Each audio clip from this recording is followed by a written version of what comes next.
What is up, guys? Dzeeff here, and today we are looking at a few new cards. This one is from V-Jump, which is only in the OCG, so we're not really sure when we'll get this card. The other two are from Blazing Vortex, which we've looked at a lot already. So these cards are pretty interesting. I think they actually are making me want to do a video about my negation fatigue, which is basically where I'm a little bit sick of all the negation cards. I really wish we would get more interruption type cards that weren't just negations. Like, I miss when we had cards that popped cards, or maybe Book of Moon effects, or something along those lines. But these are mainly negation extra deck monsters, and let's take a look at them. So this is Grozer the Thunderclap Tyrant, a level 8 Dark Fiend Synchro monster that's materials are 1 tuner plus 1 or more non-tuner Fiend monsters. So while it doesn't only restrict you to Fiend materials, you do have to have all the non-tuners be Fiends, which is kind of interesting, I suppose. You can only use this card's name's one effect once per turn. So that is a hard once per turn. That is how they write it in the OCG. So the one effect says, during your opponent's main phase as a quick effect, you can target one effect monster on the field, discard one monster, and if you do, negate that target's effects until the end of this turn.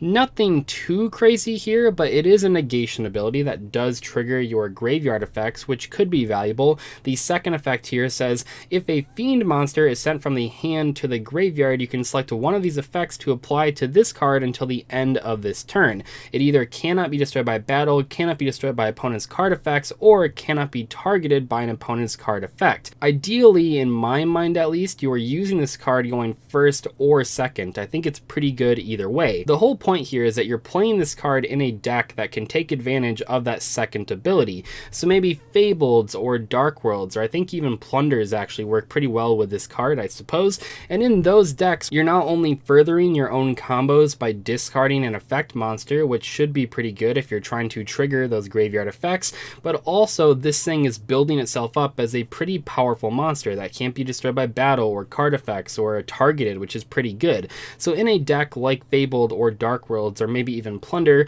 where you are sending a lot of Fiend monsters from your hand to the graveyard, this thing is pretty good going second, not only going first, maybe even better than Borreload Savage Dragon in some cases. I'm pretty sure if you're playing one of those three decks, or any deck that's playing Fiend monsters, you would not only play this card, but you would also play Borreload Savage Dragon.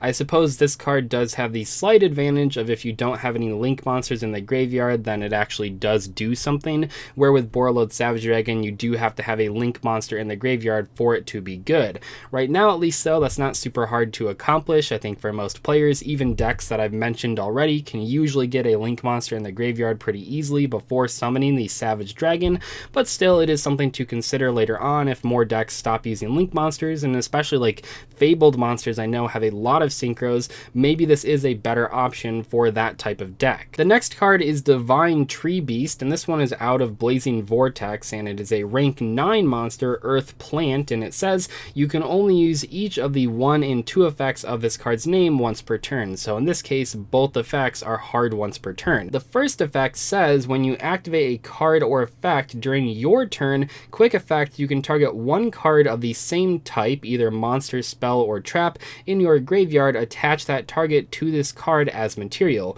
The second effect says when a card or effect is activated during your opponent's turn, as a quick effect, you can detach one material that is the same type of card, monster, spell, or trap, from this card, and if you do, negate the activation, and if you do that, destroy that card. In a lot of ways, this card reminds me of Invoked Mechaba, as I'm sure many other people have pointed that out.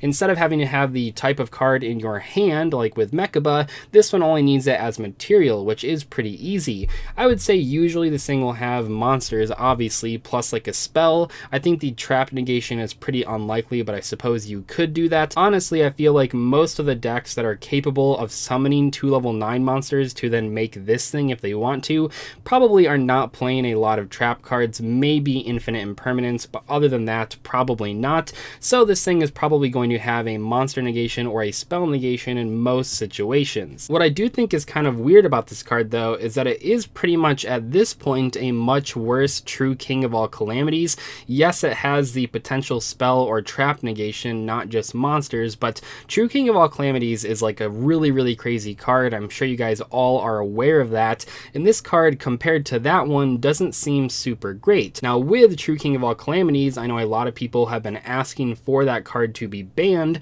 and in that case I think that this would be like the go-to rank 9 monster for a lot of different decks. I will say compared to true king of all calamities, this one is a lot less broken. You're only negating one card effect or one card instead of just like blanking all of your opponent's monsters for the entire turn.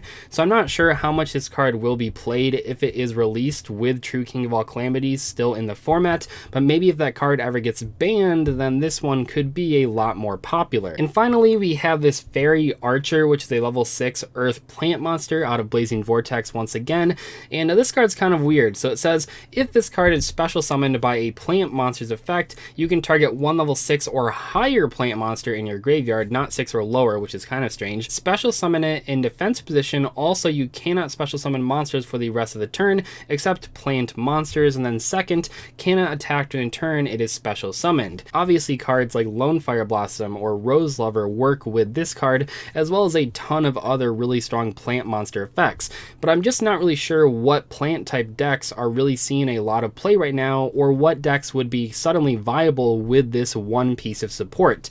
This does kind of seem though, I mean, I know Sylvan's gotten knocked out of the competition for the create a card thing that Konami is currently doing. This almost seems like a card that is sort of designed with Sylvans in mind. I mean, it's not like strictly a Sylvan card, and obviously Sylvans need a lot more help than just something like this, but it does kind of fit the Sylvan deck, you know what I mean? There are plenty of ways in that deck to summon this card, and they do play lots of level 6 or higher Sylvan monsters. I know that this card probably seems like a Rika support card, but that deck is just so weak, I'm not sure if this one piece of support will really be able to make it competitively viable, or even help it out a significant amount. Anyway though, that's pretty much all I have to say about these 3 new cards for today. I do want to mention here, I currently have 3 different giveaways running on Twitter right now, so if you are not following me on Twitter, make sure to do so after watching today's video. The first giveaway is for the New York Comic Con, and this one is for that Wing Dragon of Ra mat, and this is ending on October 12th, so really soon.